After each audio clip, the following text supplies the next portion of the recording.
Crime हा महाराष्ट्रात वाढलाय हा माझा डेटा नाही आहे. बारामती लोकसभा मतदारसंघाच्या लोकांच्या आशीर्वादाने मला इथे होम कमिटीवर काम करायची संधी मिळालेली आहे. आणि होम कमिटीवर काम करत असताना सगळा डेटा आम्हाला होम कमिटी म्हणजे होम डिपार्टमेंट देतं आणि त्याच्यात भारत सरकारमध्ये चा जो डेटा आहे तो सांगतो की महाराष्ट्रामध्ये क्राईम वाढलेला आहे.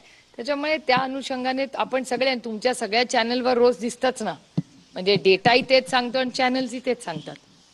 ताई, एक प्रश्न असा आहे की टेरिफमुळे महाराष्ट्रावरती खूप मोठा परिणाम होईल, मात्र महाराष्ट्र सरकारने अद्यापर्यंत या संदर्भात कुठली बैठक घेतलेली नाही. कोणत्या उद्योगावर परिणाम होईल त्याच्या संदर्भात सगळीच अनभिज्ञता आहे पाहायला. नाही, एक तर इन्व्हेस्टमेंटचा पण इश्यू झालेला आहे. तुम्ही जर गेल्या आठवड्याभरातले वर्तमानपत्र वाचले असतील तर ज्या इन्व्हेस्टमेंट सगळ्यात जास्त भारतात येत होत्या, महाराष्ट्रात येत होत्या, त्या येताना दिसत नाही. आणि data speaks louder than words, म्हणजे डेटा सांगतोय आणि हा भारत सरकारचा डेटा आहे. आणि भारत सरकार आणि महाराष्ट्राचं सरकार एकाच विचाराचं आहे. त्याच्यामुळे असं काय आपण म्हणू शकत नाही की ते विरोधात आहेत किंवा बाजूनी आहेत. त्यामुळे महाराष्ट्राची आर्थिक परिस्थिती ही काय आहे हे गेले वर्ष दीड वर्ष सातत्याने